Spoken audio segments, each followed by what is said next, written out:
Okay, well, in summer '97, went down to Trinidad for a little biker party, and there was a big storm. Big storm.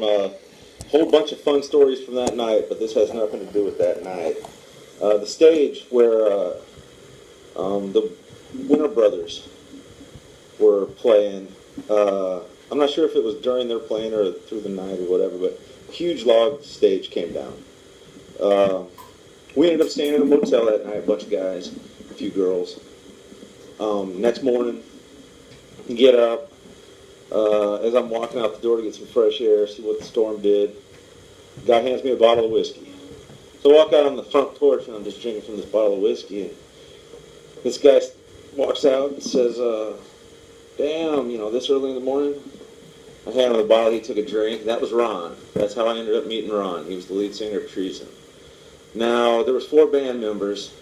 I knew Ron and I knew Jimmy. Jimmy was the bass player.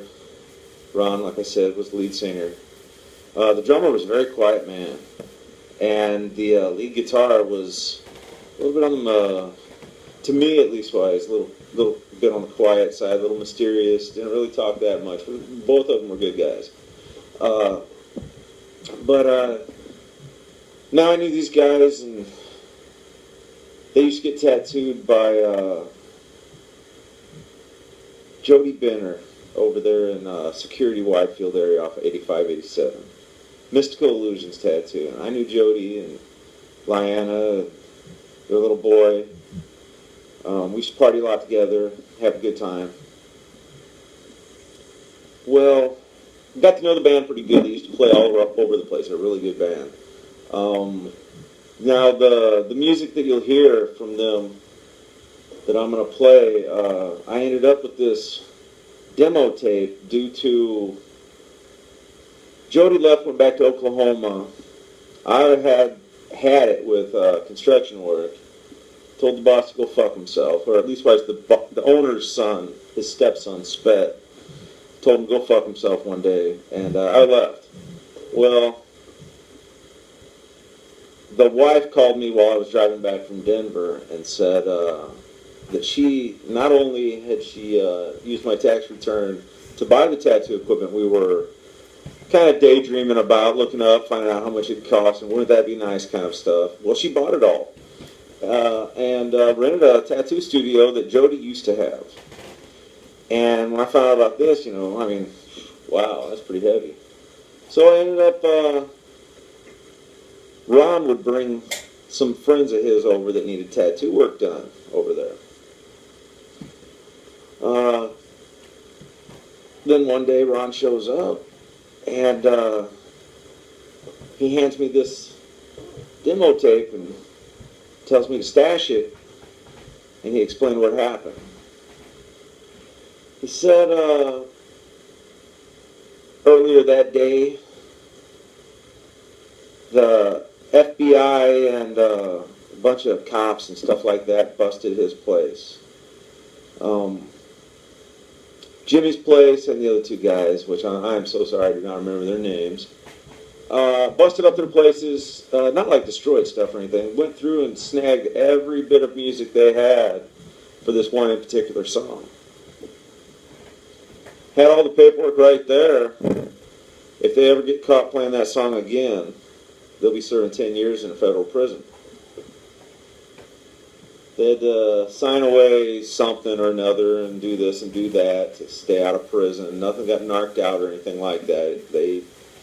It was all pretty self-evident that they had, well, as it turns out, Jimmy's dad was one of the head guys for the NTSB there in Colorado. Well, I can remember when this happened, the accident I'm getting ready to talk about.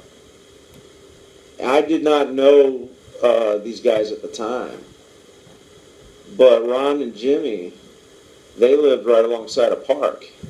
And this airplane fell out of the sky and went nose down into that park. Killed everybody on board. NTSB did their little thing, and Jimmy snagged the paperwork out of his dad's safe, and they wrote a song about it.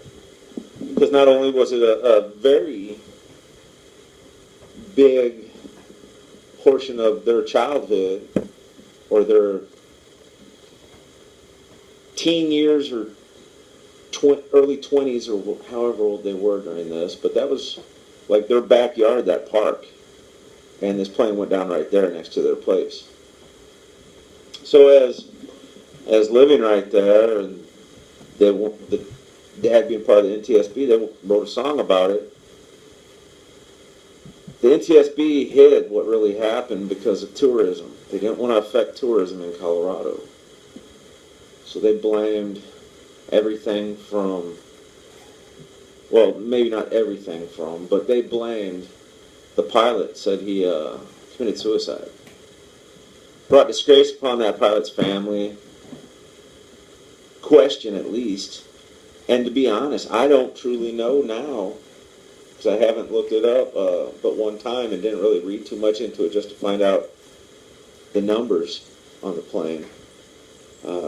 To show a friend of mine that, yeah, it's true. I don't know if the NTSB ever came out and said, oh, we lied. It had to do with wind shear. And that's very normal there because of the mountains. So be careful when you fly into Colorado Springs because you don't want to, fall out of the sky, which can happen. So he explained this to me and said, hopefully someday I'll be able to get it out. Well, I did get it out. I got it to a DJ down in Carbondale, Freaky Franny. And what freaked me out is a couple months after I got it to her, I went to call her and the phone numbers were all disconnected and she wasn't no longer working at the radio station. And I was like, oh, dang, I hope I didn't give that to my DJ friend, because she maybe put it out on the radio. I wasn't down there anymore. I didn't know. Well, no, it turns out, because I knew her and Jerry for a while. He flies back and forth to Idaho to his folks' place, and evidently there was a death in the family, and they'd stayed up there for a while. So, I'm glad that she's not in prison.